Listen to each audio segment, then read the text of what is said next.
আল্লাহর নবী সাল্লাল্লাহু আলাইহি সাল্লাম বলেন বেনামাজি খবিস। আর নবীজি হাদিসে আছে বাথরুমে ঢুকতে, পেশাব পায়খানায় ঢুকতে নবীজি খবিস থেকে পানাহ চাইতেন, দোয়া পড়তেন। তো এই দোয়ার অর্থ কি? আল্লাহ আমি খবিস থেকে কি চাই? পানাহ চাই। তার মানে নবীজি বুঝাই দিছে উম্মত পেশাব পায়খানার মধ্যে থাকে খবিস।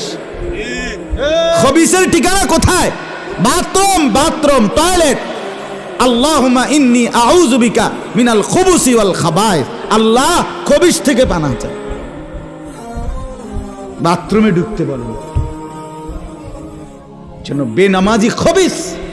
এই খবিসের ঠিকানা টয়লেট, নাপাক।